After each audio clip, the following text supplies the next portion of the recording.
Hi, welcome to the AITX Community Podcast, the show where we go deep with the most interesting AI entrepreneurs, engineers, researchers, and operators across Texas. I'm your host, Jason Gauci. Our mission with this podcast is to pull back the curtain on what's really happening in AI in a way that's accessible and engaging for anyone excited about the future of this technology. We specifically bring in guests from Texas because we believe that the Texas engineering community is seriously underrated. People here are building incredible products and solving difficult technical challenges, and we hope that this podcast can help expose some of that work to the rest of the world. Today's guest is Jason Gauci. Jason is an OG AI researcher and engineer with deep expertise in machine learning, AI platforms, and open source technology. In college, Jason co-invented HyperNEAT, an advanced algorithm for neural network training. He then went on to spend time in machine learning roles at Google, Apple, and Facebook, where he open sourced Reagent, a reinforcement learning framework.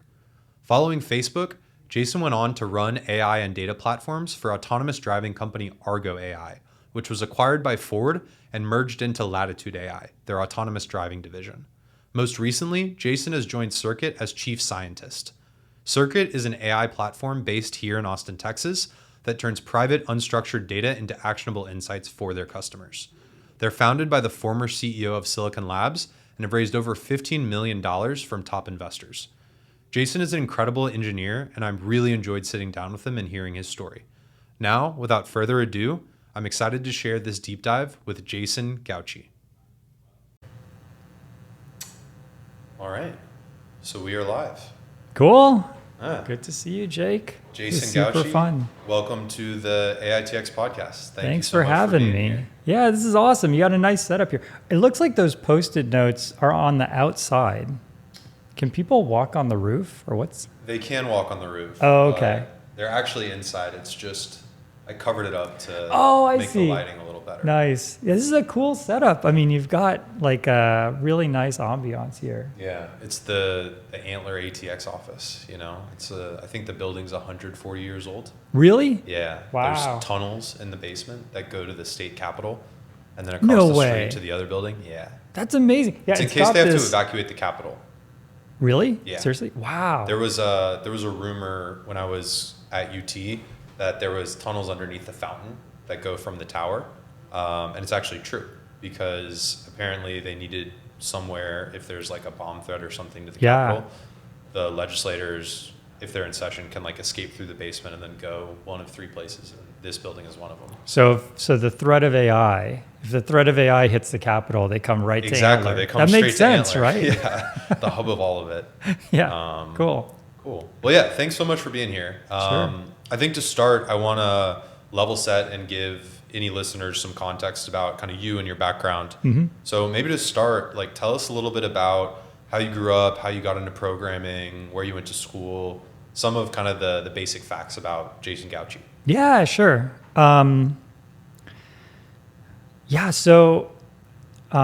It's really interesting. You know, my parents are, my dad drove a bus. He was a mechanic and then drove a bus. My mom stayed at home. And, you know, in this country, we often like kind of bemoan our social infrastructure. You know, people kind of complain about the healthcare system or the education system and definitely transportation here in Austin. Transportation system and more buses. But, you know, and all that structurally, all those arguments I think are fair and valid. And I'm definitely no expert, but my own kind of like anecdotal experience, there's just so much of a tailwind from all the social infrastructure. So, you know, we had an amazing public library over in Florida where I grew up. We had a great public library, a bunch of different programs. You know, it was all, I think, either free or very cheap, very affordable. You know, there was a magnet program, so I was in this kind of engineering magnet program. We were in basically, Florida was the 48th state in education when I was going to school. And so the governor, who I think was Jeb Bush at the time, had this program where he wanted to grade the schools and try to get schools all to be A's. And our school was a D. So it was a kind of like an inner city school, a lot of challenges, but there was also a ton of opportunities. Like everyone kind of wanted to reach out a hand and help schools like ours. And one of those opportunities was this thing called the Executive Internship Program, which has a really fancy name, but basically they would take kids and we would go and see different businesses. Because a lot of people, like in my case, for example, neither of my parents had white collar jobs. None of my aunts and uncles really had a white collar job. And so the idea that someone would, kind of sit at a desk and, use their mind and some critical thinking and turn that into dollars, like that's foreign to a lot of folks at the school. So we went and visited, a real estate agency, this like tiny accounting office, but then we saw a startup tech company. And I remember this kind of like shorter, kind of a like portly gentleman. He came up, he shook all of our hands, and he took us we started in the basement. There was no natural light. There was no artificial light. All the lights were turned off. There's a bunch of people kind of like coding and doing stuff on the computer, and you just see kind of their faces through the machine. Blue light from the camera or from the monitor. Yeah, exactly. It's just this kind of like blue light, and it was just very dark, and there was kind of soda cans everywhere. And I think in Masters of Doom, this biography of John Carmack and John Romero, they kind of lionize this environment. I just didn't like it. I've never really liked that kind of coding. And he said, this is our IT and software department. And so I made a mental note. I'm like, okay, I'm never going to do software or IT. That's out. Let's see what else is going on. Maybe I'll do that accounting thing. Then he took us to the third floor, and all windows, all natural light. People were doing things on the whiteboard. Other people, I remember this one person, and this was 1996. So there's a person kind of rotating this airplane. This was a military tech startup. This person rotating this model of an airplane in 3D. Which I thought was really cool and is high poly at the time. I was really impressed. Other people were solving things on the whiteboard. And he said, this is the R&D department. I said, okay, well, what do these people do? And he's like, oh, they solve problems and they write code. And I said, well, hang on, wait a minute. So like, what are the people in the basement doing? Like, what? And he said, oh, well, these people are a profit center. Like they come up with new products, and that brings in new business. And the people in the basement are a cost center. And so I didn't know what those words meant, but that kind of steered me towards doing the R&D and the research stuff. So it's funny how like those kind of small interactions have a big impact. Nice. That's really cool. One, that there was a program like that would expose high school kids to professional working. And two, very funny that you thought that coding was just this like dark basement thing. And, yeah. Because R&D and coding are now kind of synonymous, at least when I think about it in a lot of ways. Yeah, exactly. And the people were coding in the third floor as well. So I think at the time, my impromptu definition of cost center is like people that the CEO doesn't really like, but has to be around, Tolerate, yeah. And then I went to college and studied business and economics. My PhD was in computer science, but you have to take these classes along the way. Where'd you go to school? I went to UCF. So okay. Kind of a funny fact, I never actually applied to college, but I got 3 degrees. So I got this National Merit Scholarship, which is something you get for scoring well on one of these standardized tests. And it included guaranteed admission to any of your state colleges for your state. So UCF was, I think it was ranked like 72nd or something for CS at the time. This was 99 or 2000. And it was almost the same as UF, which is the Florida kind of flagship college, and much more convenient. I had a lot of friends who were going there, and so I felt like 72nd or 71st, it almost doesn't matter at that point, right? Yeah. So I went there, and then you went trying to study computer science? Correct. Yeah. Yep. Okay. And then UCF has this thing called the Presidential Fellowship. So they look at their kind of senior class, and they award 2 students from each year get this Presidential Fellowship, which pays for a PhD and kind of guarantees admission.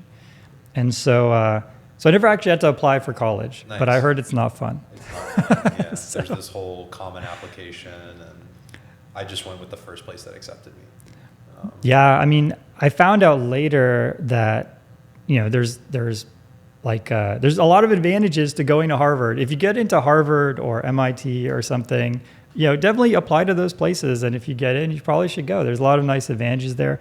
But for me, it was really nice to be close to home and be like in an environment where, I kind of had a lot of friends, knew kind of what was going on and everything. And very fortunately, I found a gentleman named Kenneth Stanley came to UCF, and he was an aspiring, tenure track professor. And I think, so this was around 2006-ish. And at that time, there was not a lot of positions. So he went to, I think, UPenn, which is a very prestigious school, got this professor opportunity at UCF, and then him and I really connected. I was studying computer graphics at the time, but it just wasn't particularly inspiring for me. The thing that I've always loved about computing is kind of building things that kind of take off on their own. Like I was always really in love with like fractals and, this idea of like, you just like plant a seed mathematically and it kind of grows into something that really kind of captures your imagination. Or even in another dimension of it, I created this calculator game when I was in high school, and it was all based on equations. So you would fight these like goblins and these other creatures, but there wasn't like a table of, if it's this creature, their health is this. It was all based on equations, and because of that, it never really ended. You would just progress, the enemies would just progress, and I remember I had the flu when I built this. I was really sick in bed. It's like I have nothing else to do. I'll just bang this out on TI Basic. Yeah. Went to school after being sick for a few days. We passed it around to each other. There was this. Oh, so it was on the calculator itself. Yeah, that's right. Super cool. Yeah, there was this way where you could actually, using a 3.5 millimeter jack, you could actually transfer things from one TI calculator to the other. So the game spread like wildfire throughout the whole school and to other schools. And someone came in and we were going to a movie theater, and this friend who's at another school said, "Hey, I played your game and I swear it's impossible." I was like, "What do you mean?" And so it turns out he had played this game for hundreds and hundreds of hours, and I had only spent maybe 15 hours making it. That to me was like a light bulb moment. It's like, I spent 15 hours and I created maybe in total, right, maybe 100,000 hours of entertainment across everyone, right? That was really appealing to me. So this idea of like small things just multiplying to big things, I wasn't quite getting that with the computer graphics research. So I took this class on Neuroevolution, which was a way to evolve really large neural networks. And so at the time, SGD and all of these different techniques were very nascent. And so because of that... Really quick, just to set the stage, neural networks, explain it like I'm 5. Oh, yeah, okay. So in your brain, you have a bunch of different mechanics going on. You have what's called a spike train where electrons are kind of accumulating, and when they hit a certain critical mass, they spike and they fire across a junction to another neuron. And this is these spike trains. There's more to it than that. There's cortical columns, other things, but these mechanics allow us to do all the things that we do every day. It allows our listeners to hear this podcast and understand it. And so you have a proof by example. So if you wanted to build something to transcribe language, well, here's a thing that can do it. It's called the human brain. So that it can be done this way. And so when someone says neural network, what they're usually talking about is an artificial neural network where someone has abstracted away a lot of this into like a relatively simple mathematical model, but that captures a lot of the same phenomena. And it's put into computer code. That's right. So the same way that the brain builds up chemicals and then fires, you have some sort of node in a computer that builds up signal and then fires to the next one? Exactly, yeah. So you have this whole matrix of these nodes, and they're all firing, and you have a sort of a graph where when a node fires, there's a set of nodes that can receive that input.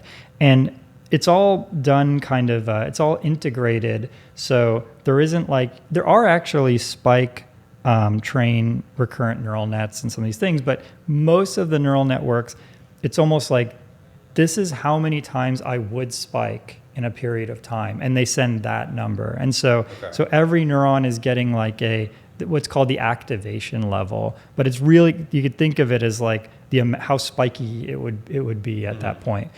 And so you can imagine this composition of these layers of this neural net, and at the end you get some kind of output.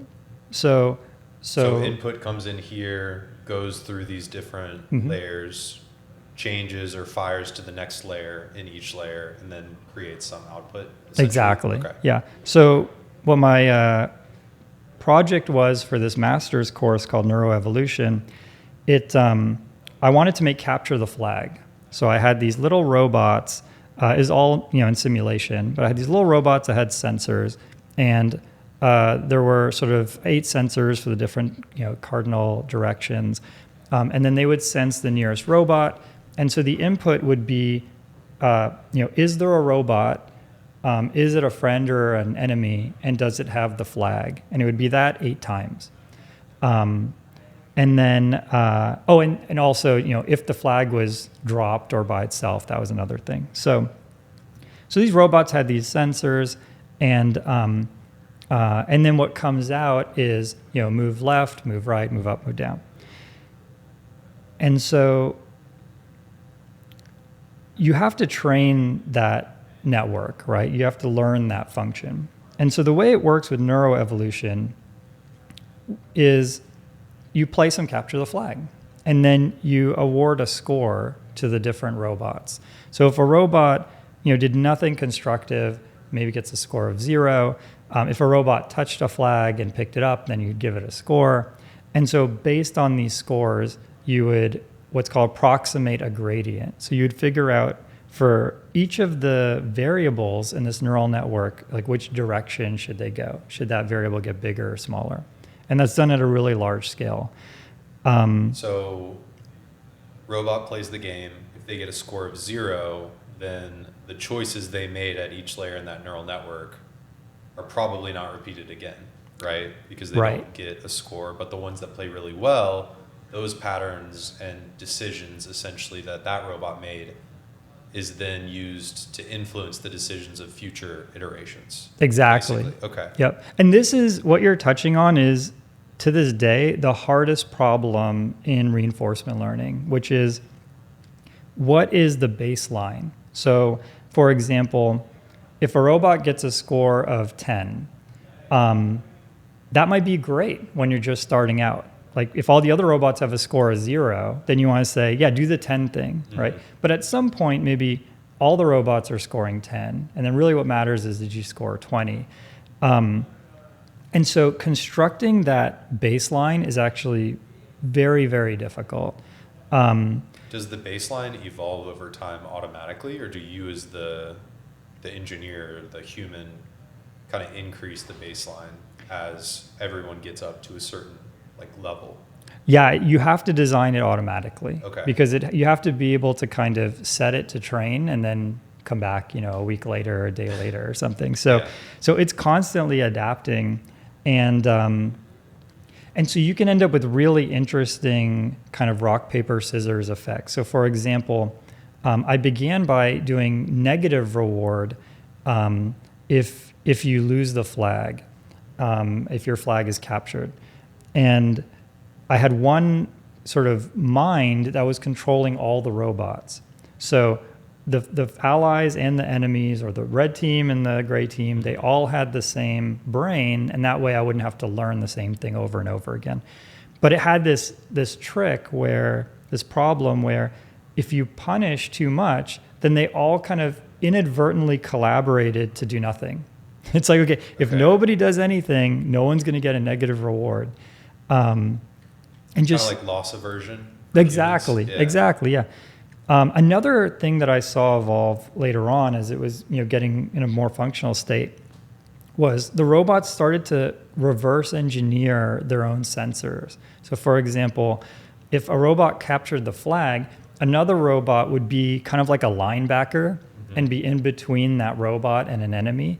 Not because it could literally block, there was no blocking, but it knew or just passively learned that the other robot couldn't see the flag if it was in the way. And so you kind of you just emerge these linebackers who would just get really close to the flag carrier and block their vision, block the opponent's vision of them. And these were all just aha moments for me. It's just seeing that just happen on its own was just really, really powerful. And when was this? What year was this? So I got my PhD in, I think, end of 2009. Okay. Yeah. So still pretty early days in terms of automation and AI and right. Yeah. these types of systems. Yep. There's a conference called NeurIPS, which is now incredibly popular. But at the time, it was, one, not very popular, and two, they actually weren't accepting neural network papers, despite having neural in the name, just because they felt like that field was dead. And so I ended up, I did get into NeurIPS and AAAI and other conferences, but I was in this area of, I think it was neural networks, kernel methods, and like one other thing. We're all in one track out of the 20 tracks. So now, every track is a neural network track. So it was definitely a different time, and really, huge shout out to Ken Stanley, who's now, I think, he started a company that was acquired by Uber, and then now he's starting another company on the West Coast, and he's just got a very forward-thinking mind, and I was really lucky to be able to work under him. That's awesome. So what was kind of the big takeaway? Like, did you just run this and kind of share your findings, or was there kind of some new methodology or framework that emerged from it, or? Yeah, so I showed him, I presented my project at the end of the class, and then he also had a kind of a reading group that I had joined partway through the course. And I presented this other thing where I was using a neural network to design maps that were mazes that were hard but not too difficult. So it's like, can I as input say a 5-year-old wants a maze and get a maze, and say a 30-year-old wants a maze and get a different maze. And so between these two projects, he was really impressed with the fact that I could code this up from scratch and execute and everything. And so, that's when he kind of took me on as a student. Very cool. Yeah. So this research, this is eventually what became HyperNEAT, correct? Right. Yeah. So, people still hadn't figured out how to train these large neural networks. And what we decided was it's very difficult to train this giant thing. Could we train a smaller neural network that then unfolded into a larger network? So, now people use transformers or they use convolutional networks. And so the idea there, I'll explain convolutional nets. You have this kind of sliding window or like a roving eye that can only see a part of an image, and it has to make a decision. But then it will activate the next layer, which is also another image. And so then you have another roving eye. And so even although you can only affect things that are maybe, let's say, 10 pixels away, the fact that there's so many layers means you can eventually affect something that is far away in the image. And so this is a way where, because they're doing this sliding window, they don't need that many weights. But they still can have all the power of a neural network. And so we had a different approach where instead of a sliding window, you would create a function that took as parameters, basically how far away you were jumping. And it would learn a neural network for that. And so how many layers of the neural network you were jumping? And also how far to the side. Okay. So for example, you could say, like we're in the bottom left of the image, and then we're interested in how this affects the middle of the image. Give me a neural network that does that. And instead of learning that second neural network, you're learning the thing that creates the thing. You're generating the second neural network exactly. from the first one. Yep, exactly. So that's the idea behind HyperNEAT. And so at the time, I was really interested in using this to play board games because board games were pretty hot as an area. We went from board games to Atari, and to now we're trying to solve these math, like the math part of the SAT, which is really like amazing testament to the progress. But board games was really on the bleeding edge, and we were able to do a bunch of things there to make Go solvable on a smaller Go board, and then extrapolate that to a bigger Go board.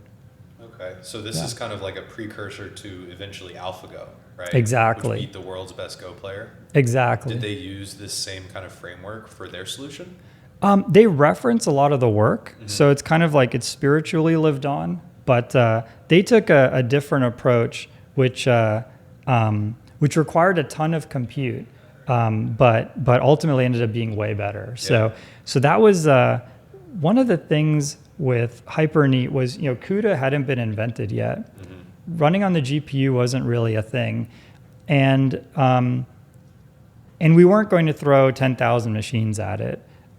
So it was good for the limitations that we had at the time. But, Rich Sutton has this famous article called The Bitter Lesson. And, we're definitely victims of that. HyperNEAT's a victim of that. The bitter lesson is that you can do clever things that might make that might allow you to shrink your compute, but none of that really matters if compute is just doubling every year. That eventually, that doubling just means that whatever can scale and parallelize just will eventually win. And the reason he calls it bitter is Rich Sutton also did a ton of work on ways to use less compute, and in his words, like none of it really matters given today's like amazing technology. So nice. Sorry, I was just making sure. No, that's fine. But HyperNEAT was a gateway. I met a lot of really fascinating people. I talked to a lot of the AlphaGo people, and eventually it really kind of, a lot of the people who worked on HyperNEAT, almost everyone who worked on HyperNEAT went to Google. So in that sense, like it was a really rewarding experience. So HyperNEAT, you had multiple people working on it. So maybe this is a good transition. You open sourced that technology or that research, right? Right. So what does that look like? And I guess give listeners, maybe help articulate what is open source software technology, specifically open source AI, and how does it work working with many different people kind of contributing to projects like this? Yeah, totally. So there's several different ways open source can work. If you think about, let's say, Linux, for example. It's an open source operating system for computers. Yeah, exactly. And so Linux, if you think about the kernel of Linux, so what it's doing is it's connecting a bunch of proprietary devices. So for example, your microphone, the firmware in your microphone might be closed source. The firmware in your mouse from Logitech might be closed source. And so you have all these people building all these closed source technology. Closed source meaning they own the code, no one else can use it. Exactly. Or access it. Exactly. And you have this situation where the whole is just so much greater than the sum of the parts. So imagine if you had just to explain this in like a really fictitious way, you had a set of computers. One of them only had a mouse, no monitor, anything. Another one only had a keyboard. Another one only had a monitor. They're all useless, right? Mm-hmm. It's only useful when they all come together. And so things like Apache Spark or the Linux kernel, or there's other things like this where they're connecting a bunch of different technologies together, and everyone has a really strong incentive to make that work. So connecting things together in terms of they're rebuilding some of the functionality, but putting it all in this one open source package. Exactly. Yeah, exactly. So Logitech has an incentive to put their code into the Linux kernel so that people using Linux can use Logitech mice and all of that. So another open source model that works is where you have kind of a benefactor. So you have a university or a really large company, and they really want to open source it for a variety of kind of ancillary reasons. So, for example, at a university, it's technically our code. I mean, everyone who pays taxes kind of had a big role in building HyperNEAT. Well, maybe walk us through let's use HyperNEAT as an example. So you had developed some of this technology. Like, what did open source HyperNEAT look like? Yeah, it's a good question. So part of open sourcing is making sure that it can run on commodity hardware. So, we had this thing that was running, I think it's called Sun Grid Engine, but it was a way to run things on this on the university systems. And so open sourcing meant, okay, how does somebody run this on their laptop? Setting up, at the time it was Google code, but imagine like a GitHub project, setting up issues, intake, all of that, getting feedback from people. And so exposing the code to the world and then letting people basically ask questions about it, comment on it, try to improve it, things like that. Yeah. When I was getting my PhD, open source, I think even to this day, open source research was a really hot topic. So there was people who were rightfully, very animated about, especially if it's a public institution, that like the source code should be delivered. Mm-hmm. So I remember I gave a talk at this conference called PPSN, Parallel Problem Solving in Nature, which really means like inspired by nature. So anyone doing neural nets could fit in there. And I remember this graduate student was going to every author of every paper asking us if it's open source. And then at the end, they kind of listed the people who are open source. They tried to do a little bit of like name and shame the people who aren't open sourcing it, but the spirit was really there with, hey, put your stuff out there. And by put your stuff out there, what they mean really is share it publicly with the world. Yeah. Like the source code with the world, and let other people take it and do kind of whatever. Right. There's like a legal structure around it. Right. Is that correct? Yeah. Yeah. So the university helped us, find the right license to license it under and all of that. Mm-hmm.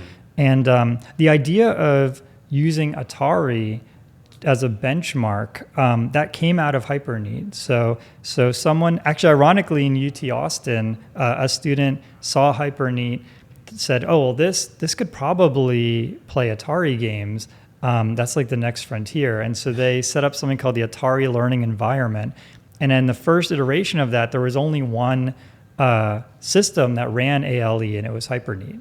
So it's kind of a small world. And then DeepMind really did an amazing job of beating a lot of those Atari games. They continue to make progress in that area. And they used the code from HyperNEAT to basically set up the training environment. Exactly. So that AI or the system could learn the Atari games. Yeah, exactly. Very cool. Yeah.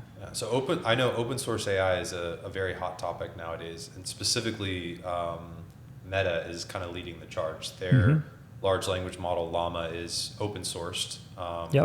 Pretty much fully, right? Other than the data that it was trained on itself. Right. You worked at Meta, and you also created some open source projects at Meta. So would love to kind of learn about what you did at Meta and what you open sourced there, and two, understand from a business perspective, what are the arguments kind of for and against open source? How does open source technology interact with different companies in different ways? Yeah, definitely. No, great question. So I'll fast forward a bit. So I went to Google, in the first day at Google, first year, I was writing JavaScript. So a little bit of kind of advice for people out there. really follow like the people and the companies that inspire you. And, if you really love AI and you end up writing JavaScript for a year, it's really not a big deal. I mean, I learned a ton about source control and all these things. I had a great experience there. I have a bunch of friends who are still front-end folks who are still there and I stay in contact with. And then about a year I went to research, but I was mostly focused on supervised learning. So at Google? At Google, right. And so quick background on this, supervised learning is where you're given ground truth. Like, this is a cup of water, and you take a picture of it. This is a cup of water, and you do this to a bunch of different pieces of data. But your hope is that when you come back around the next time and you say, what is this picture? It says a cup of water. Uh-huh. And so your label, your goal, your target is totally unambiguous, right? Correctly label this as a cup of water. Exactly. Yeah. Like, you either did it or you didn't. It's absolute, right? It's binary. It's 1 or 0. It's binary, yeah. With reinforcement learning, it has that problem we talked about, where like you get a score of 10. Is that good or not? It depends. And that, it sounds like a very subtle change, but it has like enormous implications into everything. So my background wasn't necessarily in supervised learning. Again, I learned a ton. It was an amazing experience. But then I ended up at Facebook doing policy control and reinforcement learning. Back when it was Facebook. That's true. Yeah. I have a hard time calling it meta. Me too. Not that I'm against it. I just keep, it's not where my brain is. So at Meta, I did a bunch of, I say policy optimization because it's really a broader umbrella. And define policy for people that might only understand it in kind of a government context. What does policy mean? Totally different policy. Yeah, thanks for saying that. So when you're making decisions with AI, when you're building these decision makers, you have what's called your state, which, using our example from earlier, that's your robot sensors and who has the flag and all of that. And you have your action, like go up, go down, right? Your policy is just that function that takes you from state to action. The algorithm that makes the decision of whether you should go right or left. Exactly. The policy. That's right. Got it. And so, there is a perfect policy. If you imagine like a perfect checkers player, I think checkers is solved. There's definitely a perfect tic-tac-toe player, right? Yeah. So we call the policy pi in this field, and then we call the perfect policy pi star. Okay. And pi star is where everyone wants to go, right? But getting there is really difficult. So training is really the act of taking this letter pi, this policy, and giving it a bunch of data and running a bunch of simulations to get it as close to pi star as possible. Exactly. Cool. Okay. Exactly right. And so when you're doing things like running an auction for an ad system, or you're suggesting content to people, or you're making a push notification. So for example, let's say someone in your friend network has a baby and they make a post like, hey, the baby's born, here's a picture of the baby. That might be really important to you. So maybe we should send a push notification like, hey, Sue just had a baby, check it out, tap here.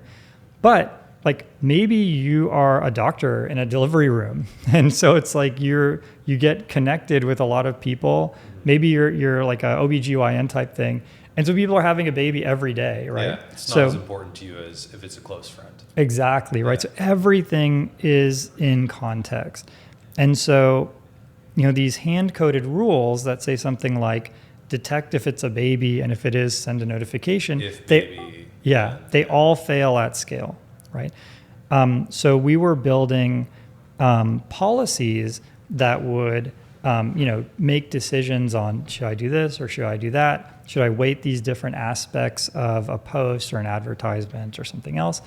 And then we also were designing reward functions. That's actually something that we didn't cover yet, but the difference between the best policy and another is that the best policy gets more reward on average. So you do have to define, like, we sent this notification to somebody and they actually just disabled notifications for the entire app.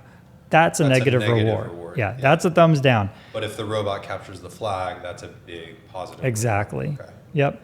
And so, yeah, we're covering a lot of great ground here. So a lot of the work, definitely the work in my PhD, it was what we call online learning. So you have the latest, greatest version of the policy. It has all the mistakes you've ever made, rolled up into it. And you put it out there and you make a few more mistakes, and then those go in right away. And so you can say some really nice things about the current policy. You it has all the previous mistakes. Also, in the robot example, if you play a game that, let's say to get to pi star, to get to our optimal policy, you just have to play a lot of really bad games of capture the flag. That's fine for that, but we can't destroy meta on the quest to get pi star, right? So we have to do what's called offline reinforcement learning, where we can guarantee certain things. So you get it close enough to pi star that it's not going to create this huge negative reward. Exactly. Okay. I might not be able to get to pi star right now with the data that I have, but I can get a little bit closer and be guaranteed that I haven't broken anything severely. And then I can roll that out, collect new data, new experiences, and then take another kind of baby step.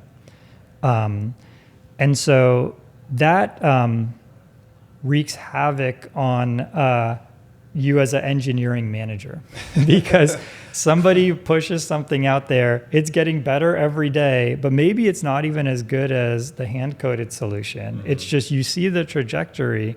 It's then they say they want a promotion. And you're well, this is it's very difficult to lead teams of AI researchers. Yeah. But getting back to open source, so your work here was really trying to figure out these complex policies, basically, of taking all the different AI systems they have in place across a bunch of different domains and getting them incrementally closer to pi star. Right. And at least to a level above what the hard-coded would be.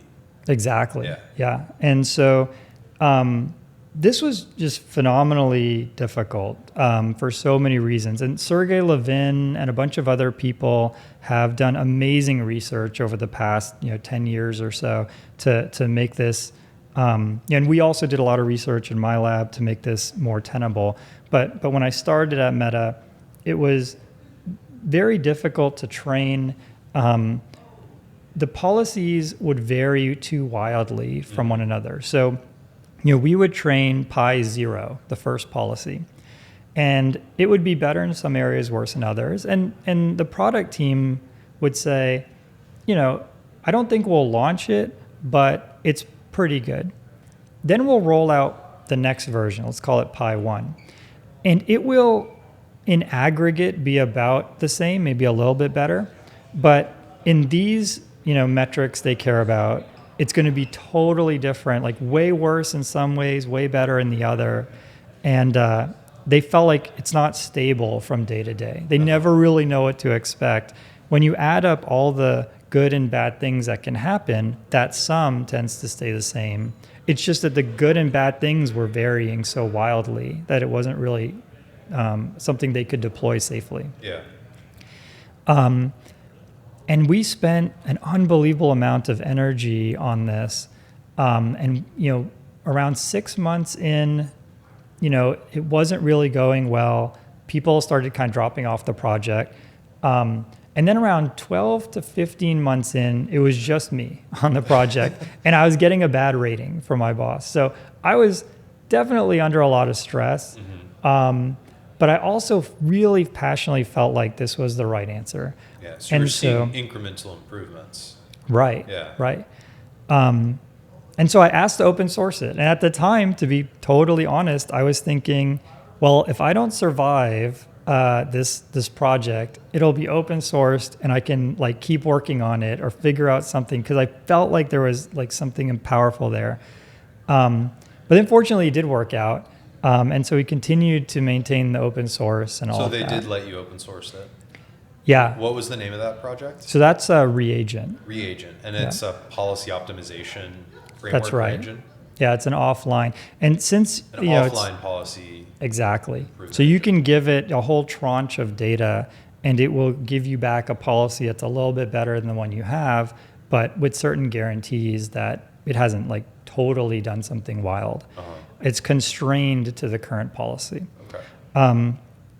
And then actually, since I left, a gentleman by the name of Bill Zhu took over the applied reasoning team, and they ended up creating a new project. Over time, the technology changes and like maintaining something just doesn't make sense. That's why everyone knows Detectron 2 now.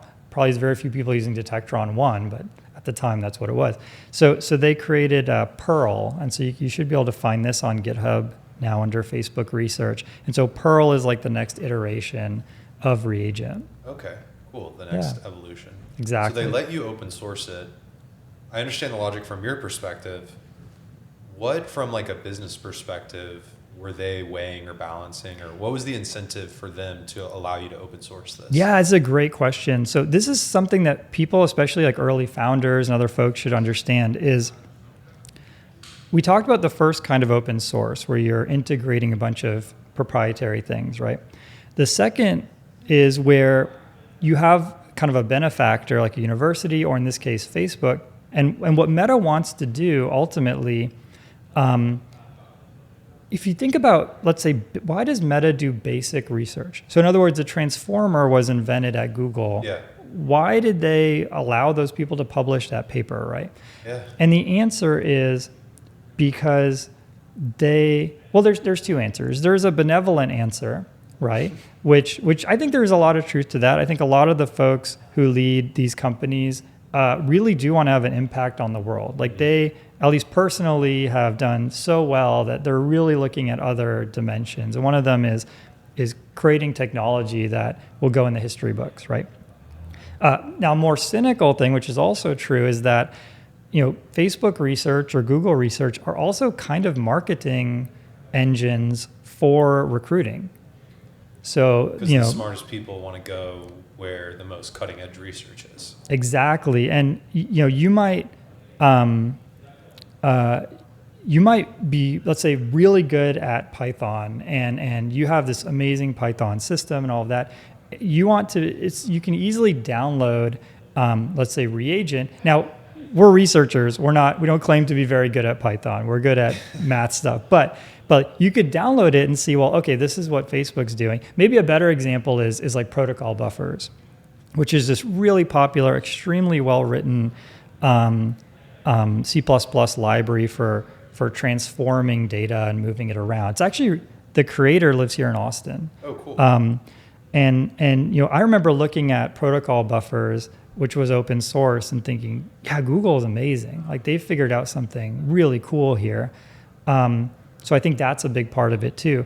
Now, I think a trap that people can fall into is saying, well, I'm going to start a company and just open source my stuff because if I do, then it'll get all of this organic traction. And the idea there is organic traction in terms of we'll be able to recruit better people, maybe we'll be able to fundraise easier because it gets kind of this organic, open momentum. Yeah. Or even on the product side, we're basically, it's like shareware squared. Yeah. Shareware is I don't know if shareware is even a term anymore, but I'll just describe it. So for example, I grew up, as we talked about, like pretty humble beginnings. I didn't really have a lot of money, but I was able to get Doom, the first world of Doom, and it was free.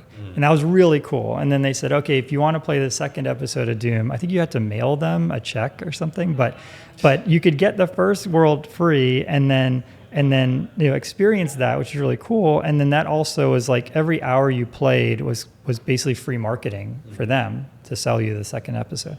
So there are companies who feel like open source is shareware squared. It's like, especially if it's B2B. Yeah. Your company, not only is it free, but you never have to worry about a startup going out of business because you have the source code. If you have some proprietary thing, you could hook into it because it's your code. And then they will build proprietary closed source like cherries on top. Exactly. Things that are really annoying or difficult for someone to build or manage themselves that they can abstract away from. Exactly. Right? Exactly. I think like Databricks is the kind of biggest Yeah. example that comes to mind. They're built on top of Apache Spark, right? Right. Yeah. Right. So Apache Spark is this kind of database open source project. Yep. And Databricks takes Apache Spark and then layers in a bunch of other features and functionality on top that people are willing to pay for instead of trying to build or manage it themselves.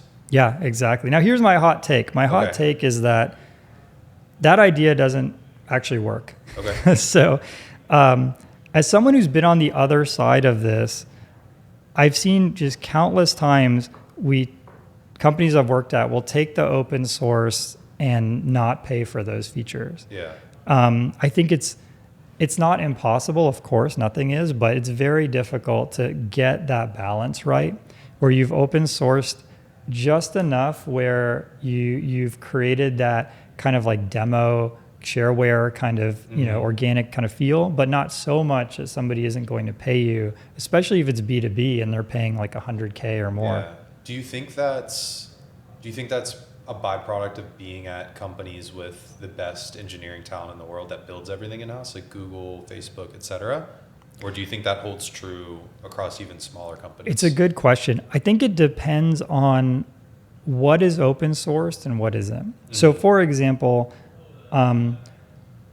if the company open sources everything except like access control, single sign-on, and RBAC, you see this kind of pattern a lot. I've seen that a lot, yeah. Well, there's this thing called, I think it's like Okta Nginx proxy. So you can just block that entire subdomain behind SSO. And so you don't even have to modify the code to get SSO back if they've withheld it, right? So that's an example where, I don't want to name the company, but where they were really hoping on that. The other challenge is, I think some companies say, well, we'll do open source, but we'll charge for service, and that is a difficult sell, I think, because people don't want service unless something's already gone wrong. Mm-hmm. It's just very hard to calculate the forecast, the value of that service contract. And so when it's hard to calculate, the procurement folks will choose the lower bound, which is often zero. So you really have to get that right, I think, as a startup. Databricks, companies like Anyscale is another one. Yep. They have, they came out of university, and they also have some... They're both Jan Stoika, right? That's right. Yeah. That's right. Yeah. He also made Chord, a bunch of like distributed data protocols, kind of like a BitTorrent kind of thing. Okay. So he's just unbelievably gifted, man. Yeah. He's at Berkeley. And they had some really big whales. Like on day one, they had some big customers. Mm-hmm. So that's not like a typical startup bootstrapping kind of experience. So as I said, I think open source is possible for a startup, but it has to be handled very delicately because you can very easily give away your IP. For a big company thinking about open source, like just to bring it back to Meta, mm-hmm. I heard an example, I think it was from Bill Gurley on another podcast, where Meta open sourced their hardware specifications. And they did that as a defensive mechanism to avoid vendor lock-in. Right? They didn't want to buy all these server racks and then be stuck running only on these server racks in perpetuity. So they created this open source standard for all hardware, and then they would only buy from people that produced hardware that would comply with these kind of open source specifications to avoid vendor lock-in. Yeah. So like that's really fascinating to me in terms of using open source as a business strategy. In this case, like very defensive, right? And then when I think about Meta open sourcing Llama, that's almost more defensive as well, right? Where they don't want companies like OpenAI or Anthropic to kind of run away with the LLM market. Right. They'll create an open source alternative. Like, I guess would love to like hear your take on open sourcing something as incredibly valuable as Llama. Because anyone now can download and run Llama on their local machine entirely for free. Yeah. And it's a ton of value. Yeah. So another sort of like, I'll come back to your question. Another sort of hot take I have is that I think there'll be more AI kind of assistant. I don't know what that word is yet, but there'll be more AI, let's say call it tool, more AI tool developers and web developers in the next, let's say 5 years. There'll be a ton. And so it's an enormous market. And so Meta, OpenAI, Anthropic, they're all trying to capture that market. Meta has the luxury of having this friends and family social graph that nobody else on the planet has.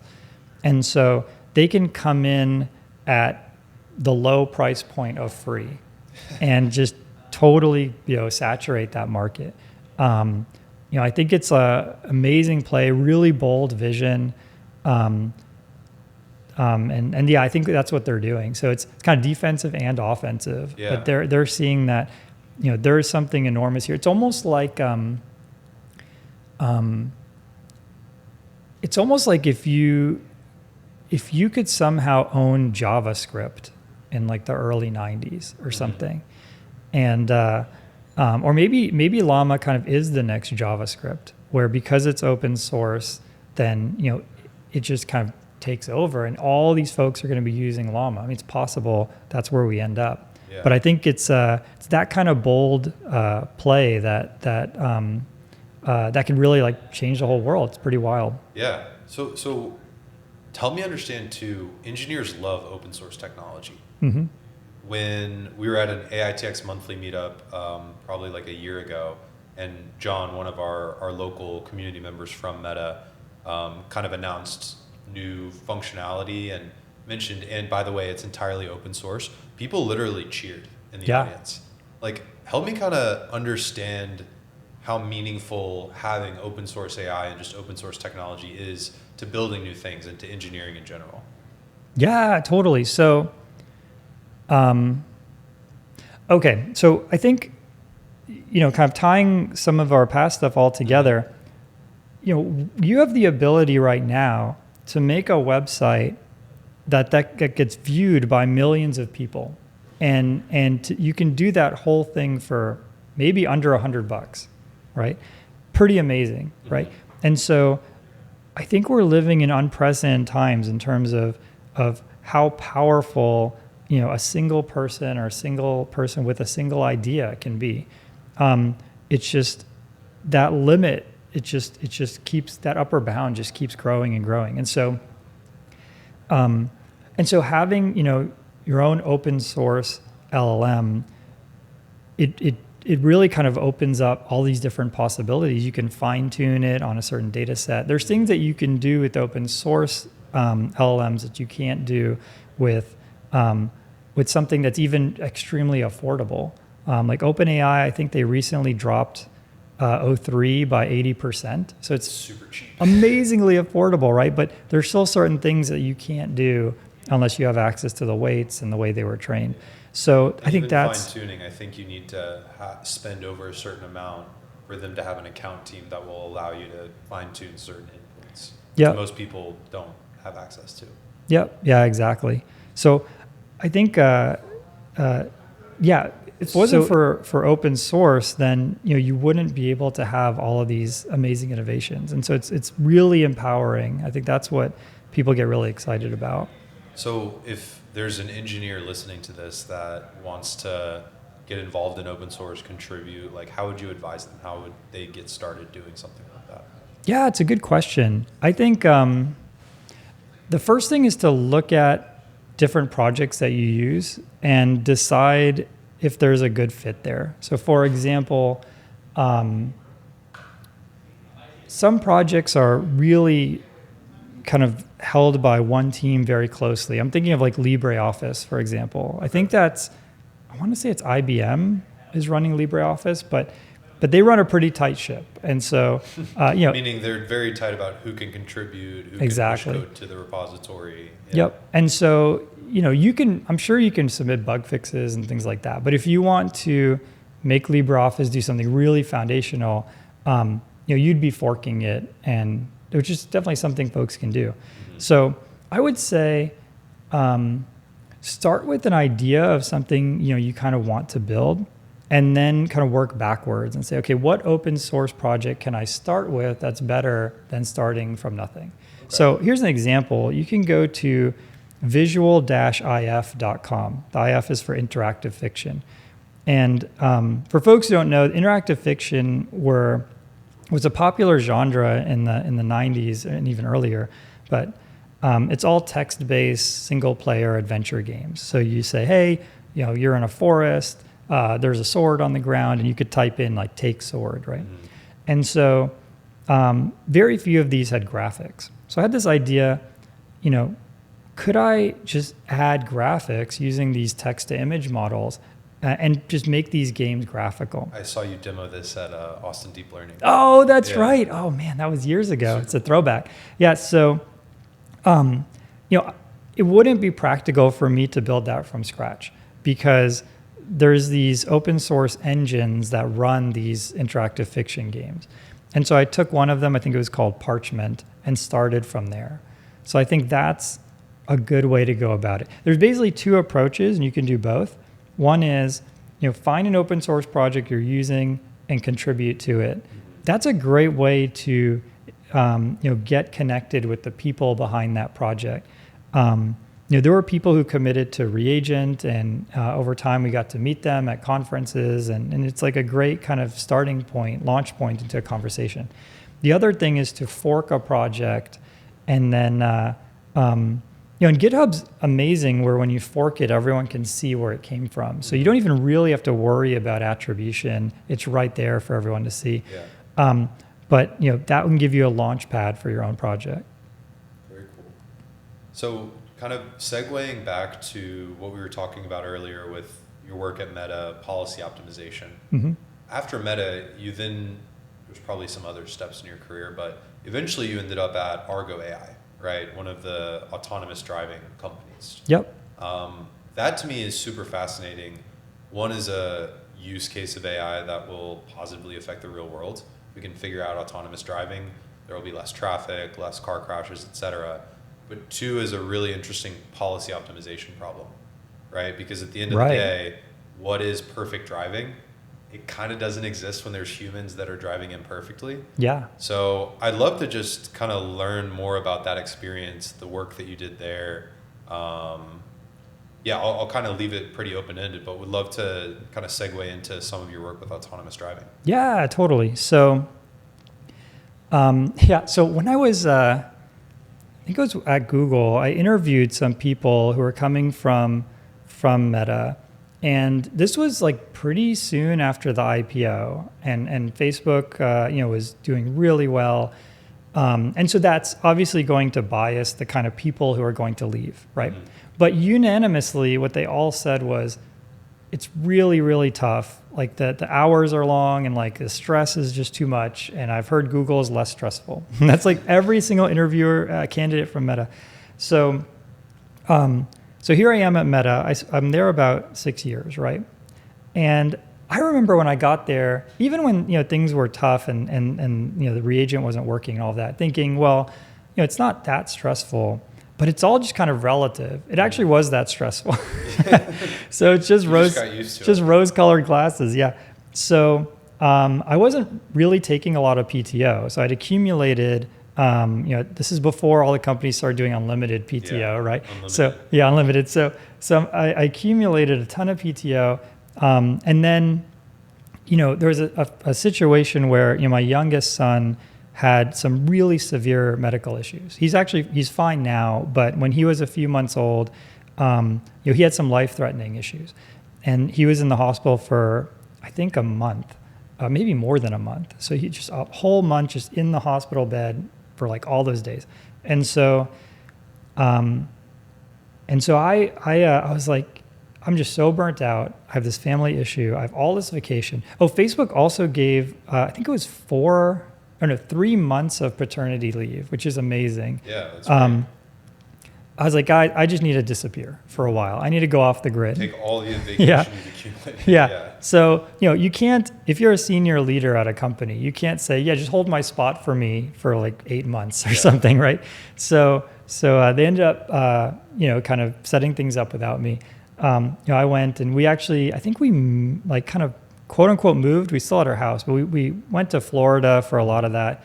And then when I came back, the department was running great. really. And is one of these things where like you kind of, let's say someone accidentally invites you to a party and nobody really wants you there, is that kind of feeling where like I'd started Reagent, but it's going great without me. And at the time, VR was really hot at Meta, which I love my Oculus. Well, it became Meta. That's true. Right, yeah, the metaverse. I loved my Oculus, but I didn't really see a place for me there. Yeah. So I thought, what is the grand challenge like in decision making right now? And it was self-driving cars. That to me felt like the big thing that I should go after. So, so at this point, I was already in Austin. And I reached out to Tesla. They said I'd have to move to California, and that just wasn't happening. Yeah. So That was pre the Gigafactory in Austin, I guess. I think to this day, if you want to be on autopilot, you have to be in Palo Alto. Teams, So there are definitely software opportunities in Tesla. I want to get it clear, but for the thing I wanted to do, I would have had to move. Yeah. And so Argo, actually, I didn't even know about Argo. They reached out to me. It's one of these amazing kind of coincidences of timing. They reached out to me and they said, we'd like to set up an engineering office in Austin. And at the time, the recruiter actually didn't even know what type of software engineer I was. He just knew that I was like a senior, engineering leader in Austin, and they felt like I could set up an office. Mm-hmm. And so that was just perfect, right? Because I just had this experience where there was an impasse because of location, and this other company was asking me to just make Austin one of the hubs, here, right? Yeah. So serendipity. Exactly. Yeah. And a bunch of really talented RL people at Argo. Yisong Yui was there. Huang Li was there. There was the names elude me now, the rest of them. But there's actually a partnership with CMU. And a bunch of Carnegie Mellon. Exactly. Yeah. A bunch of RL people at Carnegie Mellon were acting as advisors to Argo. So I joined Argo. It was awesome. Had a great year there. Argo ended up shutting down, and about 90% of the talent went to Ford. The thing I learned from Argo is the people really matter. Yeah. The technologists that I was around and everything were amazing, and the leadership wasn't. They were amazing people. Like I met all of them. They were super nice, very personable. But I feel like they maybe made some decisions at the top that kind of caused us to have to kind of liquidate Argo. Yeah. And so having like a really strong business person and kind of business acumen, I think is extremely important. Like you could have the greatest tech in the world, but if you kind of can't sell it or can't kind of get on the product side, get that next round or whatever, then the technology can't always bail you out. Yeah. Customers and the business side is often just as complex as the technical side, even with something as technically complex as self-driving. Exactly. And so jumping around a little bit, but I'll come back to Argo. But the reason I joined Circuit was to really think in the opposite way, where I thought, okay, this is a business that I don't quite understand, but I really respect the people and their business acumen and everything. But going back to Argo, so we did a lot of amazing stuff around sensor fusion. So Argo is betting hard on LiDAR. I still am a big fan of LiDAR. My take on it is, LiDAR will eventually cost less than a smartphone. It just feels to me like it's not made out of diamonds or something, right? I mean, it just feels to me like it's really just the unit economics. Yeah. And eventually it will be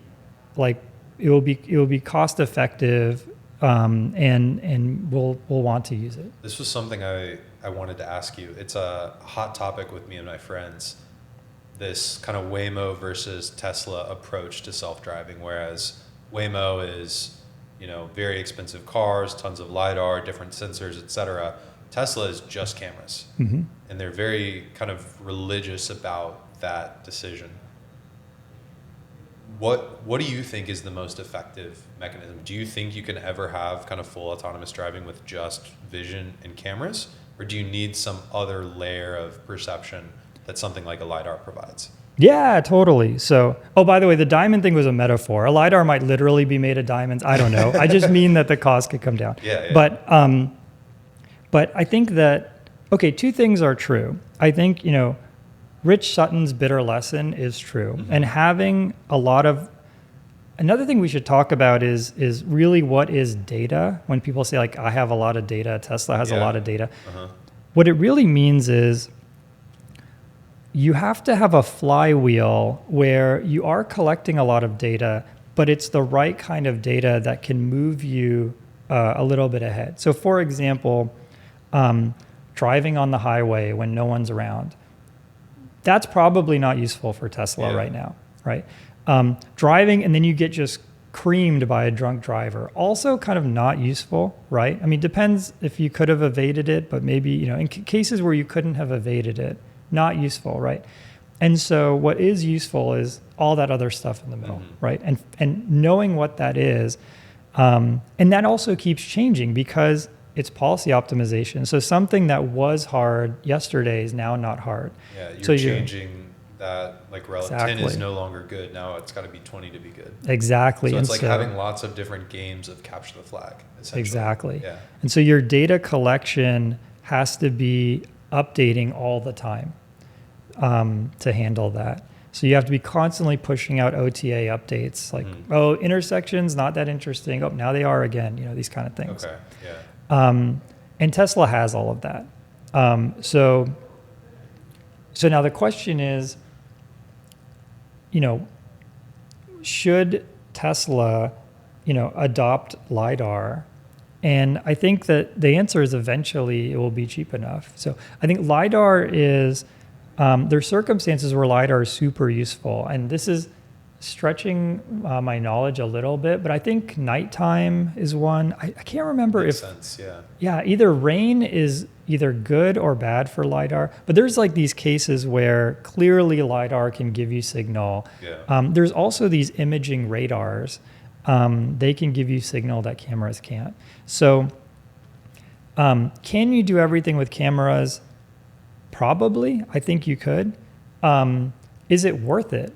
If the LiDAR price comes down, is it really worth it killing yourself to do it all with cameras when you could just add like a few $100s to each car? And you could pitch it as, if you're going to spend $300 on a heated steering wheel, wouldn't you spend $300 to like not die? Yeah. That seems like a clear thing that you could pass on. So. Well, it's interesting. Like when I say they're very religious about it, I've heard Elon talk about and discuss the idea is like, no, these transformer-based AI models now are good enough that it should be able to just have what we have as humans, which is just sight, essentially. Which I kind of understand the point or the direction he's going with it, but at the same time, I feel like we have all these passive senses of hearing and like where are we hearing and just our kind of gut or intuition that maybe we can't attribute to a specific sense that I don't know you can get with just a bunch of different cameras, right? Yeah, or like if I could buy a Tesla with just cameras for, let's say, $60K and it's as good as a human, or I can buy a Tesla with LiDAR for $80K and it's superhuman, then I totally want the superhuman one, right? So people can then make their own choice of, what are they willing to spend to get that extra 9 of guarantee. But I guess to kind of come back to the original question, you kind of think it seems like both approaches will eventually be able to achieve some sort of full self-driving, but probably the optimal solution is a merging of both. Yeah, totally. But you do think it's possible? I think so. Okay. Yeah. Can I get a hot take of like a time horizon? Well, they just launched the robotaxi. I know. And there's I've seen crazy videos of it not doing the right thing, but that's also, it's early days. It'll get better. Yeah, apparently there's a assistant who sits in the passenger seat, and I don't know if you've seen this. He has his hand in the there's like a kill switch. Yeah. And it's kind of hidden in the side there. I think that there's some things that LiDAR can do. The biggest thing is range. Like there's no reason you would hit, for example, a road cone if you had LiDAR. Yeah. A camera, you can't guarantee it. I think that with enough data, you can reduce the impact of LiDAR. You know, the number of cases where the camera doesn't pick up the road cone, you can drive that down. Yeah. I think the majority of accidents are because of negotiations that are really complex. Yeah. Like I had an issue the other day just driving as a human where there was have you heard the term suicide lane? Yes. Yeah. Yeah. So there was, for folks who don't know, a suicide lane is where, in this case, there were 2 lanes going in one direction, 2 lanes going the other, and in the middle, there's this lane with dashed yellow lines, which is really for people to make unprotected lefts and get onto the road, right? So I turned onto the suicide lane, and another person was going to make an unprotected left at the same intersection, and we almost hit head on. And it was a tough spot because they were going fast. I was going, we were both going, say, 20 miles an hour. Mm-hmm. So we both had to like really slam on the brakes, and it was close. These are the kind of things that I think this is going to be the majority of the accidents. Yeah. And so camera and LiDAR are both on equal ground there because it's really about human psychology and what risks do you take and not take. Yeah. At Argo, I don't know. I don't want to say anything specific here. I mean, the company doesn't exist anymore, but I still don't want to say anything too specific. But I'll say that like the majority of incidents were actually people hitting us from behind because the car was just too conservative. And so, that's a real problem. So it's not good enough to be extremely safe. You also have to work with the people around you. Well, and I think the dream state of autonomous driving is every car is autonomous. So then they can negotiate with each other in those situations. Yep. But I don't personally believe we'll ever be in a world where every single car is autonomous. Because people, I think, will enjoy, like I enjoy driving. Yep. I feel like in many cases I would rather have it be autonomous, but that's obviously, like that's the state where you can get on a normally 30 mile an hour road and go 60 because there's so many cars communicating with each other that it can like zip in and zip out in real time. Yeah, I could imagine a world where they force everybody to have some kind of sensors and some way to phone, I guess the government in this case. Yeah. It's like even the people manually driving could tell the autonomous cars what they're doing. Yeah, interesting. So post Argo, you're now at a company called Circuit, which you mentioned a little bit earlier. Tell me a little bit about Circuit. I know a little bit. It's a very hot startup, AI startup here in the Austin scene. But I guess start by telling me kind of what problem you guys are solving and why it's an important problem to solve. And then let's dive into kind of your role there and what drew you to it in the first place. Yeah, totally. So, so Circuit, when I joined, Circuit was brand new. And so we didn't really have a product or definitely didn't have PMF, product market fit or anything like that. Now I think we're in a pretty good niche. And so what Circuit is doing is it's effectively an agentic AI search for service technicians. So for example, you call, there's a popular company here, they're not one of our customers, at least not yet, but you call Stan's AC. Okay. It's this HVAC company. They come to your house and they're here to fix your AC. It's 100-something degrees in Texas on an average summer day. So you're stressed. You need this AC fixed. And they have to, the technician has to be able to fix any AC, even ones that they didn't install. Different model numbers, exactly. Different components, yeah. So we have this AI-powered set of all the manuals, all the different documents for all the HVAC units. And they can ask questions like, what type of solenoid or what type of capacitor does this take? And then they can go and check in their car if they have one of those, right? And ultimately, what we're trying to do is reduce callbacks. So a callback is where you bring the technician to your house. They don't know how to fix it. They have to go back, and Stans has to send a specialist or maybe just another technician to fix the AC, right? We're trying to drive that number to zero with AI. We we have some large companies. If you could imagine, I don't think I'm allowed to say, but if you could imagine like large companies that are sending service technicians to either commercial or residential places all over the world, we have a few of them as customers, and we're, we just started this product, I want to say like 4 months ago. I was going to say the pitch, this is the first time that I've clearly and crystally understood it in kind of 2 sentences. Yeah. Because obviously you guys have been developing a bunch of different core technologies, and it seems like now you've got a clear direction to productize it, which is exciting. Yeah. In fact, if you go on the website, actually by the time this posts, it might be different, but as we're recording this on today, if you go on the website, it's totally wrong. It's a product that doesn't exist anymore. So, classic startup. It's exactly. So what the story with me and Circuit is, so Argo was acquired by Ford. I stayed through the acquisition, and there's typically a retention period. Yeah. So I stayed through that retention period, and I decided that one of the things they did, and it's totally the right call, but they shut down the Austin office, which was my whole reason for going to Argo. So I decided it wasn't really my thing.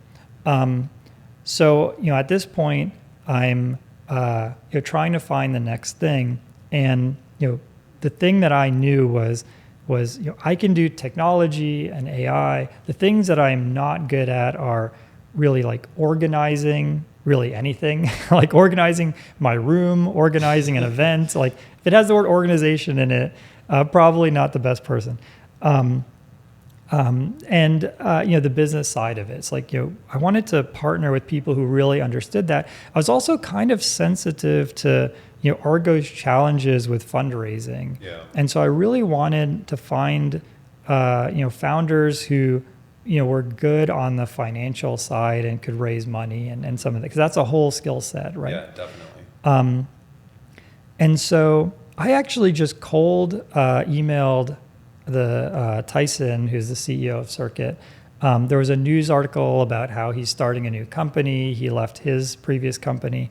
And his previous company was very successful as well. One of kind of the Austin local success stories. Exactly, yeah. So Tyson was, I think, employee 8 or 9 at Silicon Labs, and then went on to be the CEO and had a long tenure there. So I reached out to him. We had coffee. I talked to the other founders, and the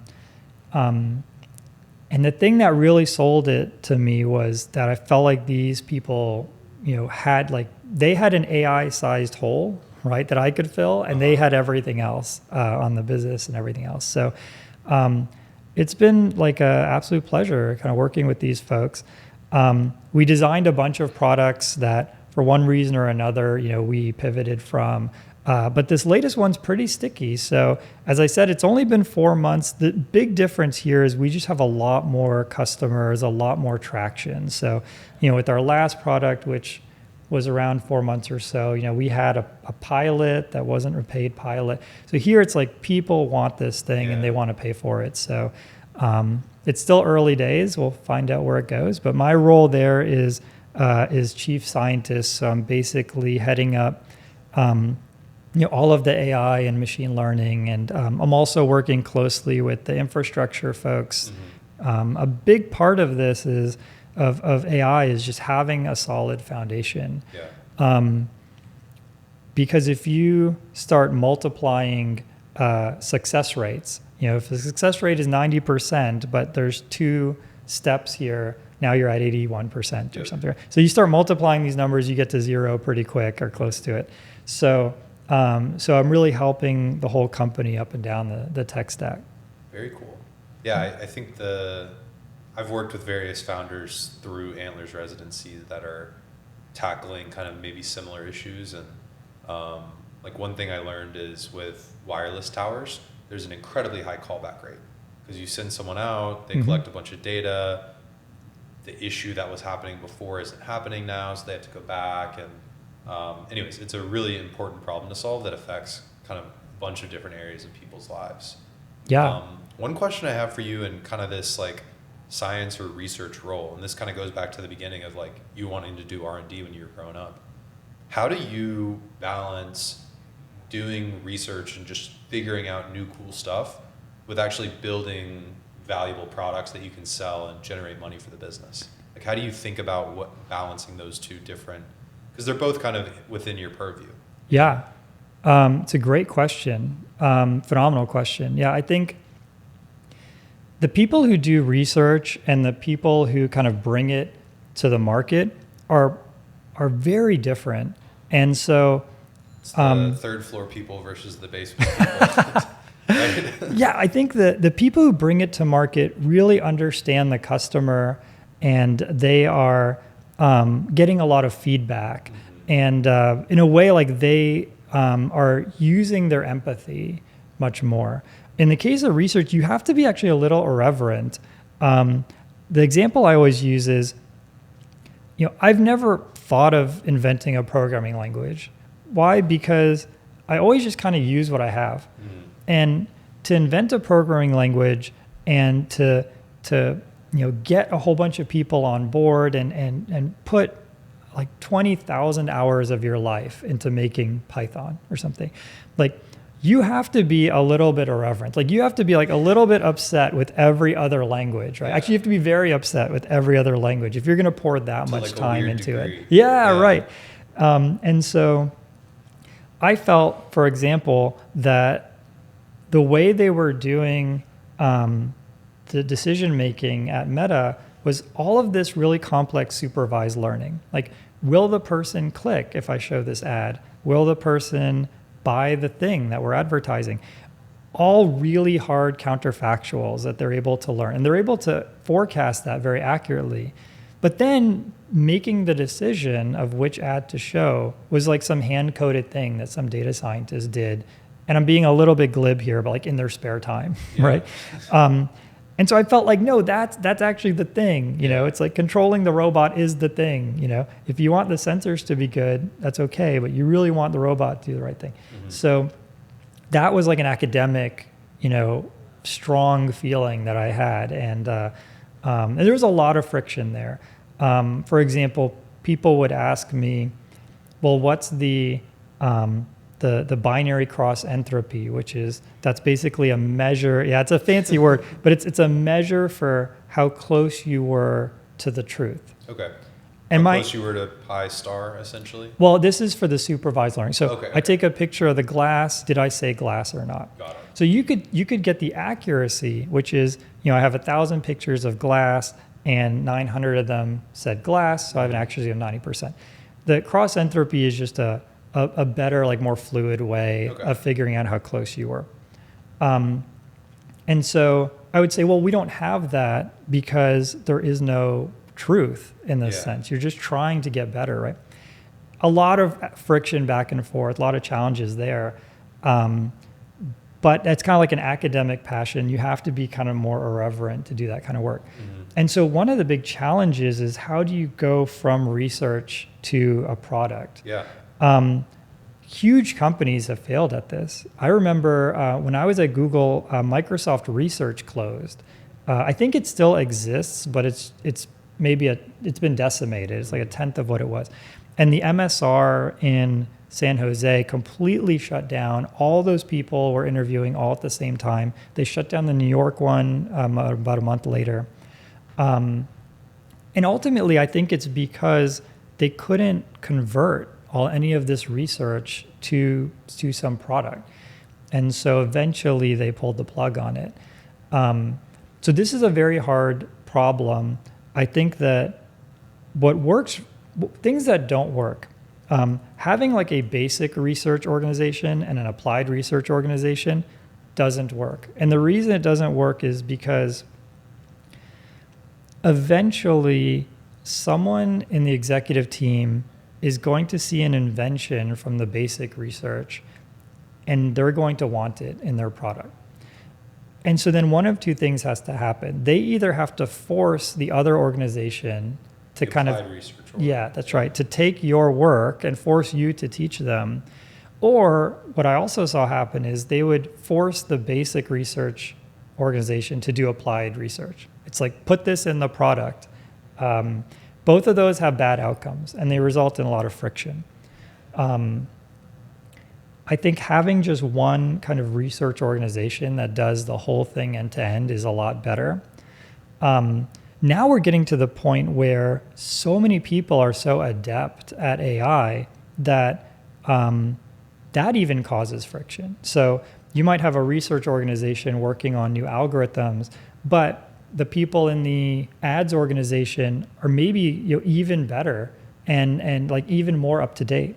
And so then there's still friction there, right?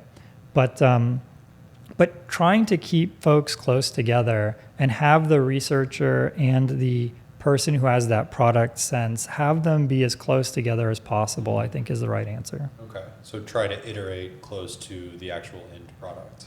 Exactly. And you have to be able to create an environment where folks can give up something that they don't want. So the researcher doesn't want to spend a bunch of time on call. The product person doesn't want to spend a bunch of time with something that doesn't work. And they both have to sacrifice. And so setting up the right culture that gives that space is really important. Nice. Well, it sounds like you found it at Circuit, so. Yeah, Circuit's going really well. It's been a wild adventure. One thing, this is really my first experience at a true startup. I mean, Argo How was... How old is it now? Circuit, actually, we just celebrated a year. Nice, okay. So still very brand new. Yeah, and I mean, a chunk of that year was just two founders doing a little bit of work on their own. So it's really, maybe 7-8 months. But this is my first time at a real small company, and it's been just a wild adventure. It's been a lot of fun. I remember telling my wife and my kids, like, okay, this company, it's either going to be a rocket ship or an exploded rocket ship. That's the way I explained it to my kids because they're pretty young. So that's kind of, in a way, it's kind of liberating. It's like, okay, the worst that can happen is we fail. Versus like at Facebook, the worst that could happen is like I get deposed and actually go to jail for something. Yeah, it's like actually harder to work at a bigger company in that sense. Awesome. Well, now I want to kind of broaden and get some of your takes on like AI in general. I think one big question that I have is there's lots of different hype cycles in everything. There's definitely one going on around AI right now and for the last couple of years. Mm-hmm. What do you think is the biggest hype cycle that you see right now? Something that you think is people get very excited about, but might not be in actuality something that will happen? Yeah, I think automation is really, I think, overhyped. So you have like robotic automation or process automation. So for example, people saying we won't need software engineers or we won't need accountants or we won't need X, whatever X is. And I think there's a perfect storm here because I think companies massively overhired during the pandemic. So Meta hired people as if, when we were all locked in our houses, that our usage of Facebook was going to continue even after they opened all the doors back up, right? So all these tech companies overhired massively, and I think that they're kind of using AI as kind of a foil to really just reduce headcount for other reasons. Like they used to hire McKinsey so they could have air cover for firing people. Exactly. Now it's AI. Exactly. Yeah. So McKinsey's been automated.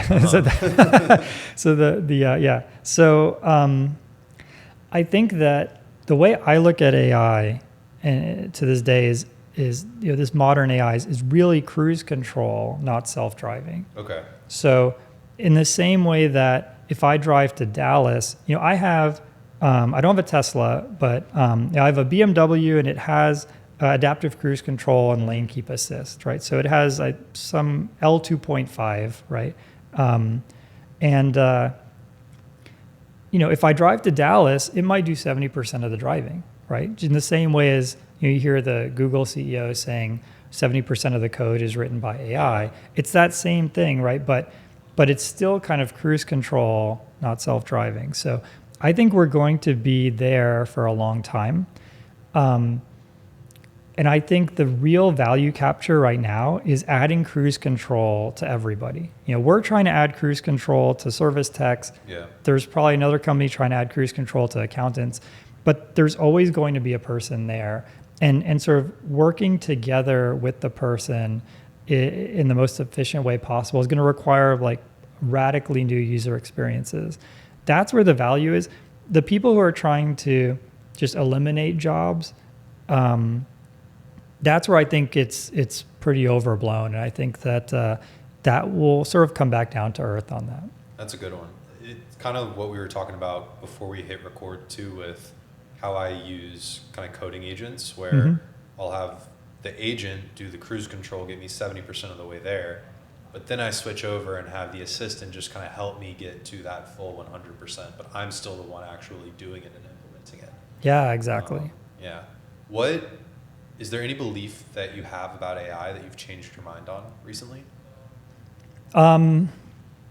So I remember telling everyone that speech recognition would never work. Okay. My parents are immigrants from Malta, which is this country just south of Italy. It got its sovereignty in like the mid 20th century. And they have extremely thick Maltese or Italian accents, and actually to this day, Alexa and Google have a little bit of trouble. There's a funny situation a week ago where my mom comes over often and helps with the kids. And she was trying to get Alexa to stop playing music, and she couldn't. And she's like, Alexa, stop. And she just wasn't listening to her.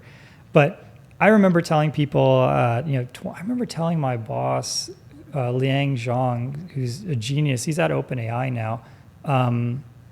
This was pre-pandemic, like around maybe 2018, saying speech recognition will never work. Like it'll just never be good enough. And it's good enough. I mean, I use it all the time. If I'm driving, sometimes it's just more convenient than if I'm not right at the computer or right at Alexa or something else, I can just talk to it. So that's one where I definitely ate a lot of crow. I would say in general, being from reinforcement learning kind of makes me more skeptical of AI in general. And so I've been, pleasantly surprised to see it do better than I would expect. I was definitely right about self-driving not being solved in 2012. Yeah. That was just so early. But that's another example where advances in supervised learning don't necessarily mean that reinforcement learning got better as a field. But yeah, the transformer and specifically with the way it handles multimodality, images and speech, has just blown my mind. Yeah, it's fascinating. You're kind of you never thought speech would work. My kind of thing that I've changed my mind on is kind of the opposite, where I think probably 2 years ago, I thought that speech would be the primary modality that we use to work with computers. Because I have this idea of, if a user interface is just a way for you to communicate what you want in a way that the computer understands, well, if now the computer understands language and can do things based off of just language, the easiest way to get that information to the computer is to talk as opposed to type. But I think over the last 6-8 months, like the more I've thought about it, I don't think people want to be sitting in offices where they're just talking to their computer all the time, and then you have crosstalk and right. Anyways, I think there's times and places for it where it's more convenient or better, et cetera, but I don't think it's going to be kind of permanent. Last question on AI kind of in general. You're very sharp on it, and you're kind of a very experienced, credentialed person. How do you stay kind of up to date, especially when everything is moving so fast? Like, how do you continue building new things and trying new tools and everything? Yeah, it's a good question. One thing that is nice as you get kind of more tenured, you build a network. And now I can go on LinkedIn and pretty quickly see an interesting paper. So that has helped me a lot. Unfortunately, it's hard to translate that advice to somebody else, right? But I guess, however you go about it, definitely stay up to date on the latest papers. I think that's really useful. Talking to people that you respect and yeah, exactly. Staying attuned. Yep. Also, you can the GitHub search is pretty good and interesting. Like you can type in, let's say, object detection, and then have it sort by number of stars. So I actually use GitHub stars a lot. I'll look and see like what's the most popular GitHub project. What's most popular in object detection, what's most popular in reinforcement learning. And so, using GitHub search, using LinkedIn and talking to friends and finding out what papers they're reading, those are the two biggest ways that I figure out. Actually, most of my papers that I don't get directly from friends, I get from GitHub. So I'll see some interesting project, some trending project, and they'll say, oh, this is an implementation of this ICML paper. It's like, oh, even better. Now I got a project and a paper. Nice. Now moving into kind of like a rapid fire session. Mm-hmm. So I'll ask a question and just kind of give me the first thing that comes to mind. What's a book or a framework that's influenced how you build, lead, think? Yeah, it's a good question. I think radical candor. Okay. That's a very common answer, I know, but the thing that really stuck with me for radical candor was this gradient from, I think on one side there's ruinous empathy, and on the other side there's, I can't remember the word, but basically being arrogant and obnoxious. And I found myself as an early engineering leader falling into this sort of ruinous empathy. So just to give an example, you say, oh, I'd give you an A for effort. You're trying so hard, and this is really interesting work. And you do this every week in your one-on-one. And then at the end, you go to the performance review, and they say, they did really interesting work. That's not going to fly with like a room full of directors and folks. Mm-hmm. And so, that person then gets a bad rating, and they're like, what happened? You told me that I was doing great work, So that kind of ruinous empathy, recognizing that, seeing, where to be kind of on that spectrum. Because you also, especially in research, it's really hard to tell someone like, you're not giving good results when it's so speculative. Yeah. And so walking that tightrope, or even telling someone like, you're doing a lot, but fortunately, most of the people we work with are hard workers. So that usually is not an issue. But saying, look, like you're doing a lot of work, but it's not productive. Like, that's a hard conversation to have. But radical candor, and also when you're a new manager, there's nice training available, at companies and stuff. Kind of helped me get over that hurdle. Nice. It's a great answer. Thanks. If you could put a few words or a phrase on your personal mug, this is my Jake from State Farm mug. It's one of my prized possessions. What would you put on the Jason Gauci mug? Yeah, I would put... a little long of a phrase, but I would put like, you change more than you think. You can fit that on a mug. I think you could get that, maybe a wrap around. You can, but,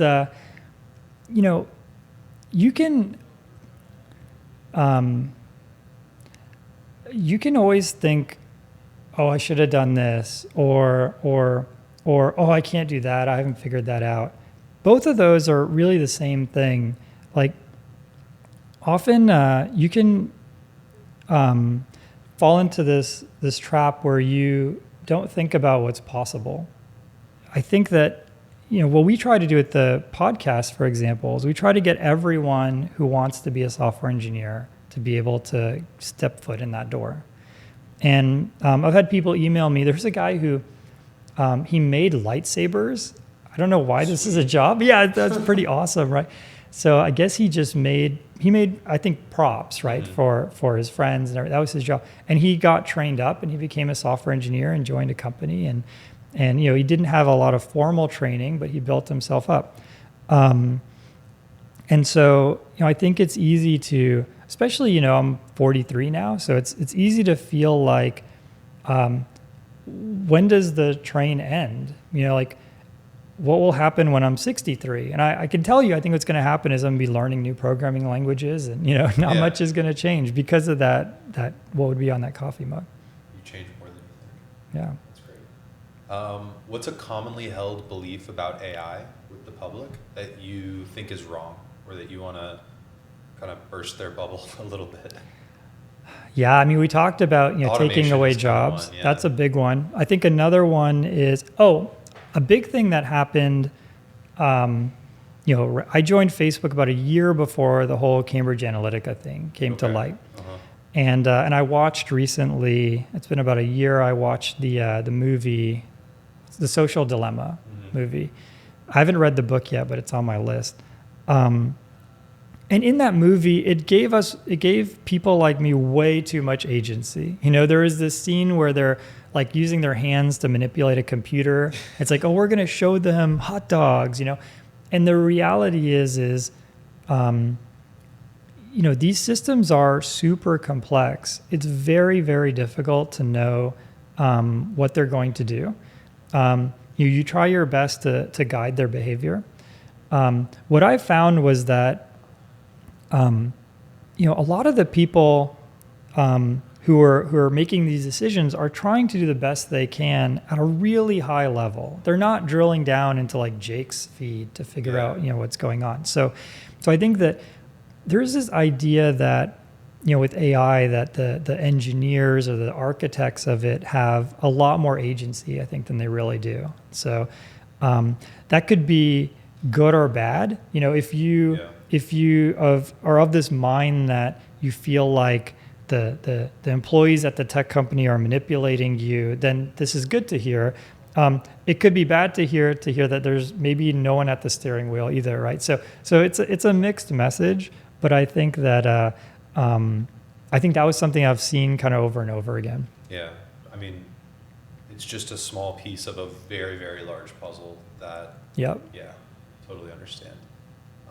Last, and then we'll kind of move into some closing thoughts, but you're the host of the Programming Throwdown Podcast. What advice would you give? What's one piece of advice you'd give to me as we start this AITX podcast? Like, what have you learned that you could share?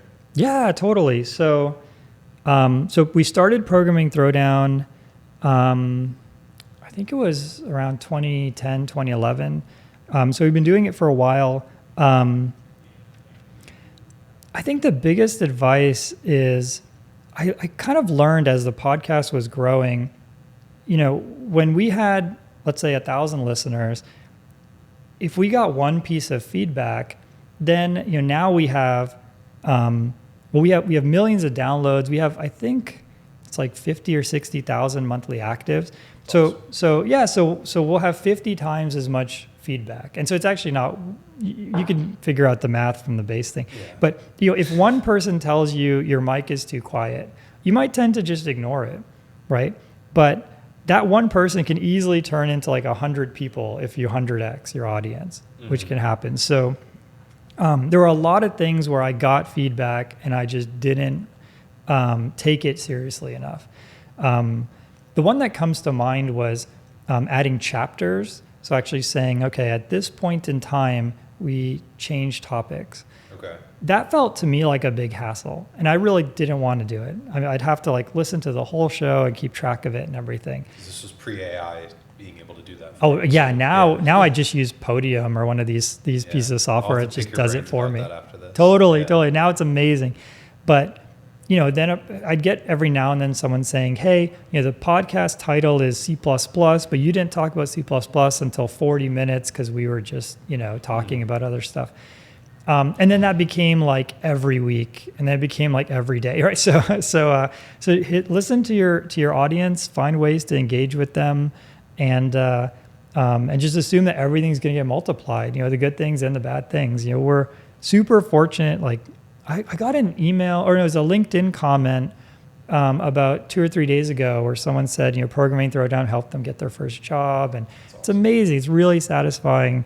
But yeah, adapting to your audience, I think, is the biggest thing. It's great advice. So give me feedback. That's right. Tell Jake what's going on. It'll be shouting into the void for these first few, but sure, definitely listen to feedback. That's great advice. Yeah. Now, just moving into kind of closing, like, first, tell me about bricks and minifigs. This is something that I always like to kind of hear updates from you as it evolves. Yeah, totally. So, so if you remember the background, I didn't really have a lot of opportunity to see tech, or I didn't even know programming was a job or engineering really. And so that always kind of stuck with me. There's another thing too, not to go on too much of a rant about this, but like, you go to like an engineering company, like even if we were to go around Antler, there's a set of folks, and there's business folks, there's engineers, And there are kind of like people who are just very introverted and really like, reading papers, solving problems, right?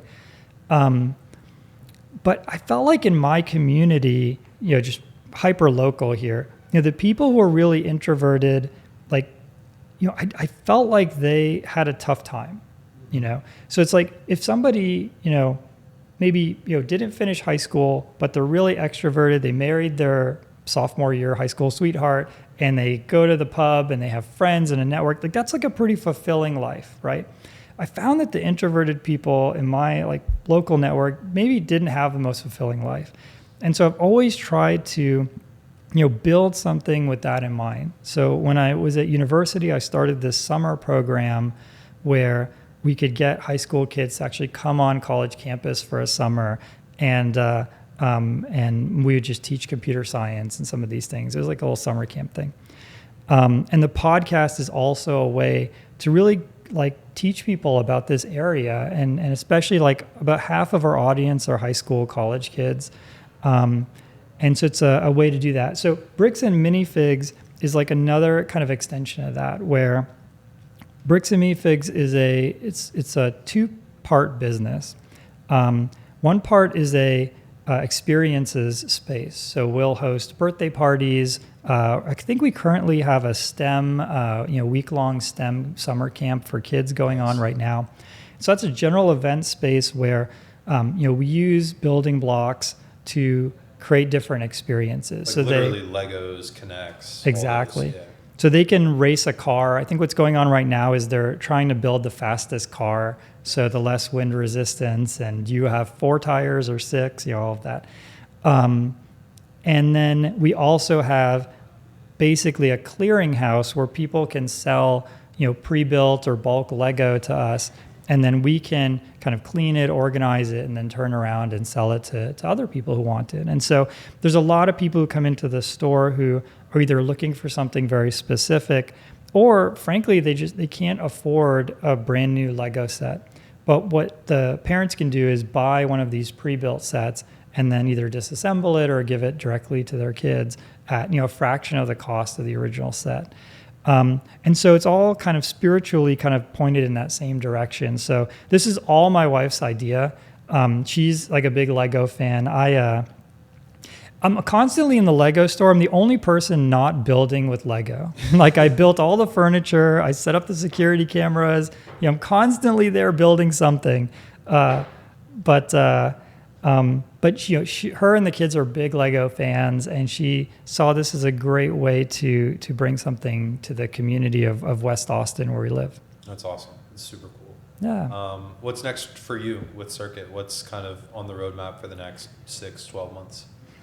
Yeah. So, it seemed like we have good product market fit here. We'll have to kind of see how that plays out. We're learning a ton from our initial customers. One thing that we're learning is these companies also want to know what their service technicians are asking, which makes a lot of sense. If a lot of the service technicians are asking about, and we don't, as I said, we don't have Stans or an HVAC company as a customer yet, but hypothetically, they're all asking about 2-stage AC. Well, then maybe the 2-stage AC manual is not very good, for example. So, or maybe they just need additional training around that. So we're learning that they want a lot of analytics that we didn't think about. So we're scrambling to, build a self-service kind of analytics system for them. Do you see a future where I, as a consumer, like, for instance, setting up a door lock, you've got to find the model number, and then you've got to search for the manual to find this code that came with the original box, but the box is long gone. Do you foresee a future where Circuit has some sort of consumer thing where I can just scan this electric door lock or whatever, you can identify it and help me figure out how to reset it? Yeah, that would be amazing.